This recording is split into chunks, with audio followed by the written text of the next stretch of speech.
Halo Sobat Aruna, selamat datang lagi di Aruna News Top edisi Ramadan. Nah, saat ini kita kedatangan Ibu KRSK Citra Palupi SGZ MSc dari Prodi Gizi, Ahli Gizi dari Universitas Esa Unggul. Nah, saat ini kita kan dilema juga nih, Bu Rizka ya, gitu kan.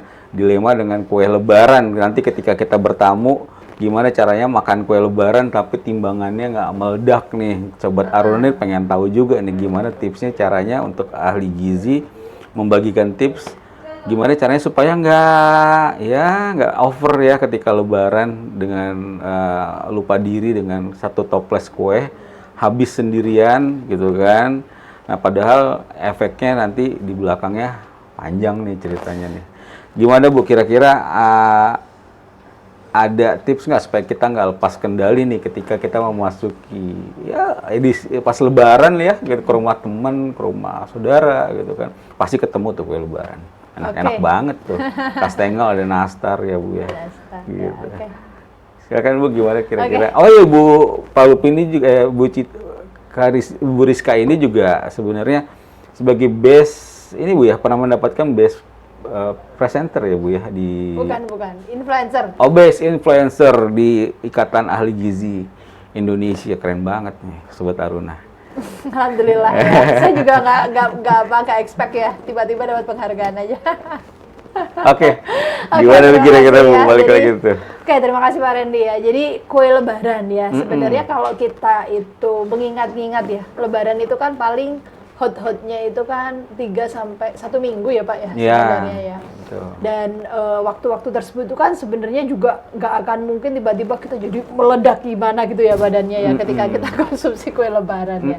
Cuman kan ketika kita itu di masa lebaran Idul Fitri itu kan memang sudah jadi tradisi di masyarakat kalau semua makanan ya, yang enak-enak terutama makanan tradisional, kemudian kue lebaran itu pada keluar semua nih.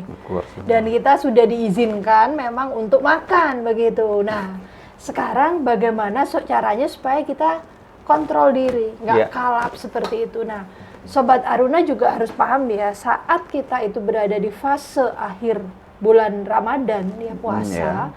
Itu kan sebenarnya tubuh kita itu sudah mengalami cuci gudang yang luar biasa ya selama 1 bulan terakhir. Betul, seperti udah itu ikut ya. masuk pesantren Bu ya. Nah, jadi ibarat rumah itu asalnya udah lumayan banyak dibersihkan. Kotoran-kotoran, lemak-lemak yang lain kan itu sudah mulai dihilangkan jadi kalori sehingga kita jadi kurus lagi misalnya ya Pak, atau seksi lagi misalnya. Itu kalau yang bener makannya ya Bu ya. Kalau tahu-tahu kalap buka puasa sama aja. Bukan nah, bener ada dia. Jadi memang puasa itu nggak akan kita dapat manfaatnya kalau kita nggak jaga pada saat fase makan Pak. Jadi nggak cuma nahan kita nahan lapar aja, tapi pada saat fase makan setelah maghrib itu kita harus kontrol makanan kita. Makanya puasa itu memaksa otak kita itu untuk mikir lagi, sadar diri dengan apa yang kita konsumsi. Nah, pada saat di lebaran itu kan makanan keluar semua. Kita juga nggak ada pantangan ya untuk nggak makan seperti itu. Sementara saudara juga nawar-nawari begitu kan Pak. Nah, kita nggak mungkin juga nolak ya. Jadi artinya sombong banget nolak ya. Jadi artinya memang pada saat lebaran kita perlu kontrol diri, batasi sesuai dengan kebutuhan ya. Jadi kalau memang ada penyakit kaitannya dengan lemak ya, maksudnya gangguan lemak, misalnya kolesterol tinggi, TG tinggi, itu memang harus hati-hati nih Pak dengan kue lebaran. Aduh, contoh kue lebarannya. Ini bikin kilas, tapi pada puasa nih. Ini kebetulan saya nggak puasa Pak ya. Jadi ini sebagai contoh aja alat peraga. Jadi artinya memang kue nastar atau kue-kue yang lain itu memang mereka mengandung energi dan kalori yang cukup tinggi. Jadi artinya 1 gigit itu lumayan besar gitu sumbangannya. Itu bener nggak tuh Bu setara dengan 3 nastar 1 piring makan nasi? Ya itu balik lagi sesuai dengan resepnya ya Pak ya. Saya tidak bisa mematok bahwa seperti itu. Tapi memang dalam 1 gigit atau 5 itu mirip dengan risol atau bahkan mungkin setengahnya piring seperti itu. Tanpa kita sadari seperti itu ya. Jadi 1 gigit tuh sumbangannya agak besar gitu. Dari lemaknya, makanya kan creamy banget ya rasanya ya. Nggak mau berhenti nanti, nggak mau berhenti sampai toplesnya kosong. Nah, seperti itu. Apalagi kalau udah ada keju-kejunya itu kan ada rasa asin yang bikin nafsu makan tuh tinggi tuh. Makanya kita jadi nggak nggak bisa stop gitu. Iya. Nah, itu yang akhirnya kita perlu sadari untuk bisa kontrol. Fokus pada teksturnya. Jangan fokus pada volumenya. Jadi memang kita harus punya batasan nih. Hari ini aku kemana aja nih, misalnya ya jadwal silaturahmi ya. Nah, mungkin bisa di spare ingatannya untuk konsumsi yang ini aja. Tapi jangan sampai menolak sih gitu. Artinya kan kita cukup cicipi. Kemudian kita juga perlu variasikan dengan makanan yang lain, Pak. Iya. Jadi lidah kita itu sebenarnya dia itu cerdas. Iya. Ketika kita Bisa sering melatih, ketika kita sering melatih lidah kita dengan rasa yang terlalu manis, terlalu asin, terlalu berlemak, itu dia akan terus terbiasa, Pak. Tapi kalau kita variasikan dengan makanan-makanan yang bergizi juga, misalnya mungkin dengan urap-urap, misalnya ya, sayuran, mungkin makanan tradisional lain yang sehat, misalnya rendang lah atau apa, pecel lah atau apa, itu nanti kita juga nggak akan craving dengan ini.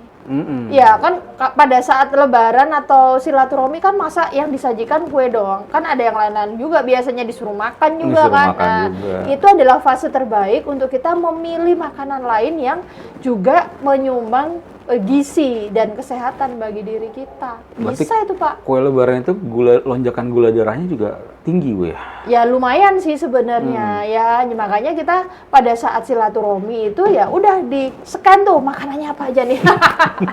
Pilih yang kira-kira menyumbang kebaikan. Intinya membatasi, Bu ya. Mungkin kalau boleh makan juga dinikmati setiap segigitannya dinikmati, jangan banyaknya gitu kan. Iya, karena kalau kita udah kekenyangan ini pasti kita nggak nyoba yang lain nih, Pak. Nyoba yang lain. Nah, padahal kan namanya rezeki. Apa sih jadi favorit kan kue nastar sama kastengel, nastar. Terus belum yang tapi biasanya semakin mahal itu semakin gurih dan enak.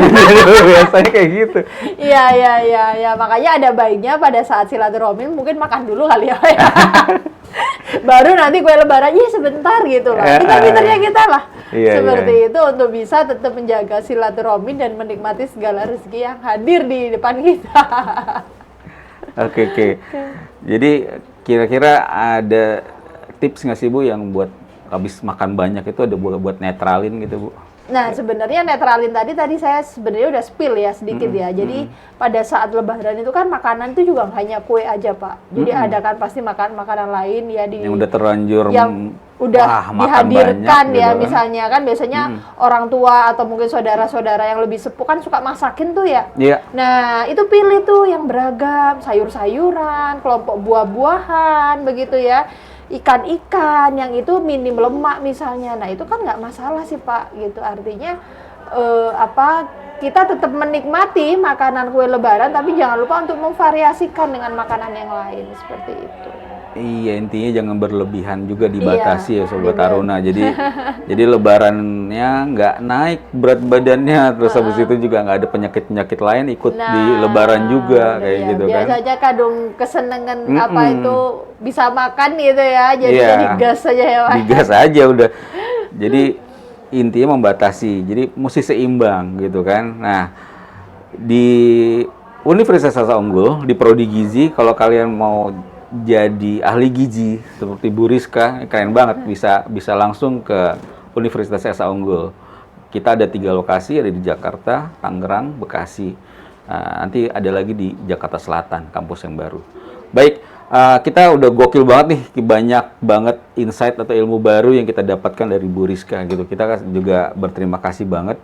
Kira-kira ada penutup nggak, Bu, untuk Sobat Aruna yang mau merayakan Lebaran nanti nih? Oke, mungkin terkait kue Lebaran tadi ya. Intinya sih ketika kita itu selesai di akhir bulan Ramadan, tubuh kita tuh dalam keadaan metabolisme yang lebih sehat daripada sebelumnya ya. Selama sepanjang kita menjaga juga makanannya selama bulan Ramadan. Oleh karena itu pada saat Lebaran ada baiknya kita juga tetap menjaga pola makan, tetap seimbang, beragam seperti itu ya.